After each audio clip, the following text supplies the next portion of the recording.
O livro de Atos é o segundo volume de uma obra de duas partes unidas que hoje denominamos Lucas Atos. Foi escrito pelo mesmo autor, Lucas, que foi um colega de trabalho que viajava com Paulo. Isso é evidente a partir da introdução do livro, onde Lucas diz: Eu escrevi o primeiro volume, que é o Evangelho, sobre todas as coisas que Jesus começou a fazer e ensinar. Agora, Lucas fornece aqui uma pista sobre o que será esse livro de Atos. O primeiro volume foi sobre o que Jesus começou a fazer e ensinar. O segundo volume será sobre o que Jesus continuou a fazer e ensinar, o que leva a um ponto muito interessante sobre o nome tradicional, mas não original do livro: os Atos dos Apóstolos. Enquanto diferentes apóstolos aparecem na maioria dessas histórias, a única personagem que unifica toda a história do início ao fim é o próprio Jesus, agindo diretamente ou por meio do Espírito. E assim, o livro teria sido mais preciso se tivesse sido nomeado Os Atos de Jesus e do Espírito Santo. A introdução do livro relata como Jesus, ressuscitado, passa 40 dias com os discípulos ensinando-lhes sobre o reino de Deus. E isso se conecta à história do Evangelho de Lucas, em que Jesus declarou que ele restauraria o reino de Deus sobre o mundo, começando com Israel. Então ele chamou Israel para viver sob o reino de Deus ao segui-lo.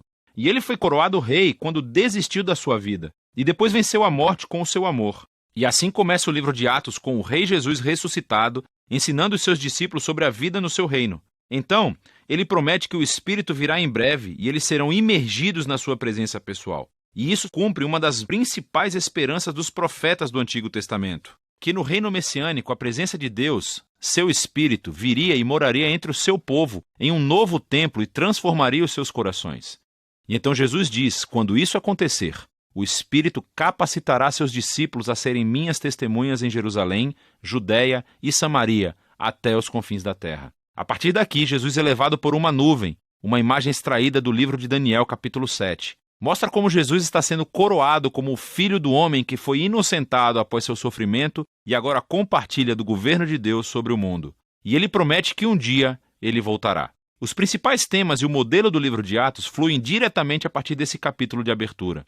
Essa é uma história sobre Jesus conduzindo o seu povo através do Espírito a irem pelo mundo inteiro, convidando todas as nações a viver sob seu reino. E então, a história começará com essa mensagem sendo divulgada em Jerusalém, e depois pelas regiões vizinhas da Judéia e Samaria, repletas de pessoas não judias, e depois de lá, para todas as nações até os confins da terra. Esse vídeo se concentrará na primeira metade do livro. Então, a sessão que se concentra em Jerusalém começa com os seguidores de Jesus aguardando pela festa de Pentecostes, quando todos esses peregrinos judeus de todo o mundo antigo estavam na cidade. E o Espírito Santo vem sobre os discípulos como um forte vento e algo como chamas aparece sobre a cabeça de cada pessoa e juntos começam a anunciar e contar histórias dos atos poderosos de Deus.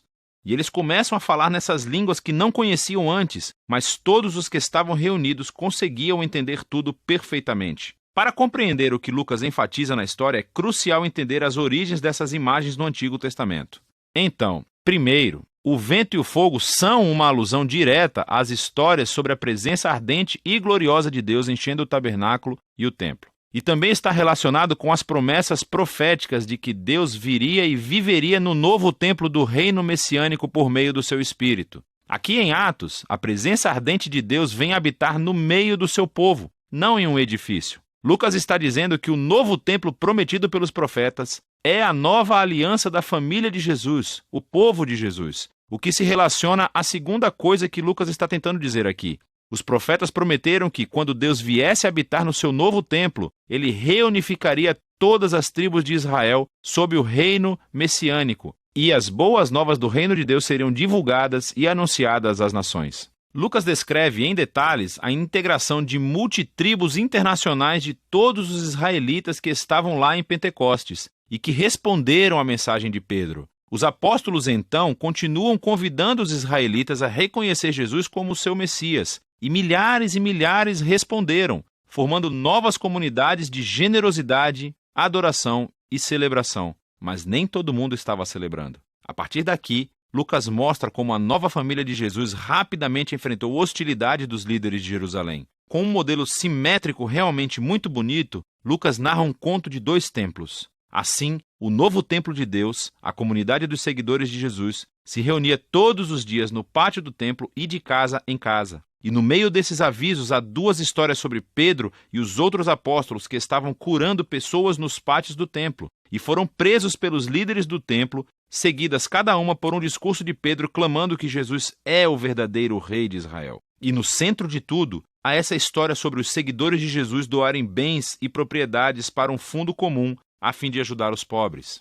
O que é ótimo, e pode parecer que Lucas menciona isso de uma forma aleatória, até você perceber que esta era a única prática descrita nas leis da Torá e deveria estar acontecendo no Templo de Jerusalém com os seus líderes. Então, o ponto de vista de Lucas aqui é claro. O novo templo da comunidade de Jesus está cumprindo o propósito que Deus sempre desejou para o Templo de Jerusalém, o de ser um lugar onde céu e terra se encontram, onde as pessoas encontram a generosidade e a presença restauradora de Deus. Nesse conflito entre os dois templos, que culmina em Atos, capítulos 6 e 7, é onde começa a primeira onda de perseguições. Assim, os seguidores de Jesus continuam a se multiplicar, o que exige a presença de mais líderes. E um desses, Estevão, é uma testemunha corajosa de Jesus em Jerusalém, e ele acaba sendo preso e acusado de falar contra o templo e até mesmo de ameaçá-lo. Aqui, Estevão faz um longo discurso mostrando como os líderes de Israel sempre negaram os mensageiros que Deus lhes enviou, inclusive Jesus e os seus discípulos. Então os líderes de Jerusalém, em fúria, assassinam Estevão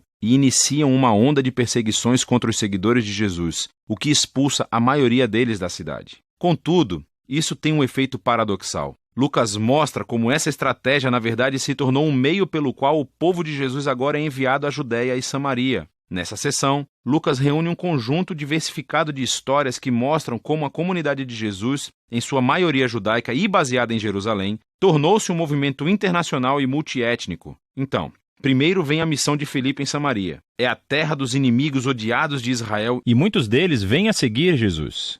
Em seguida, temos a conversão de Saulo de Tarso, mais tarde conhecido como Paulo. Ele era o inimigo mortal e perseguidor dos seguidores de Jesus até conhecer pessoalmente o Jesus ressuscitado e se tornar um defensor apaixonado em nome de Jesus. Segue a história de Pedro quando teve uma visão sobre como Deus não considera o povo não-judeu ritualmente impuro ou indigno de se unir à família de Jesus. Pedro, então, é levado pelo Espírito para a casa de um soldado romano, que está repleta de pessoas não-judias, e todos reagem às boas novas de Jesus. Na verdade, o Espírito apresenta-se poderosamente entre eles, assim como fez para os discípulos judeus no capítulo 2. Todos esses temas se reúnem na fundação da igreja em Antioquia, a maior e mais cosmopolita cidade daquela parte do Império Romano. E Lucas nos diz que Barnabé, um líder judeu da igreja de Jerusalém, foi com Paulo para ajudar a liderar essa comunidade eclesial. E isso deu início à primeira grande igreja multiétnica da história. Foi onde os seguidores de Jesus foram chamados de cristãos pela primeira vez, e é a partir daqui que os primeiros missionários internacionais são enviados. E vemos a missão de Jesus se tornando realidade, o que nos leva ao restante da história de Lucas. Mas por enquanto, essa é a primeira metade do livro de Atos.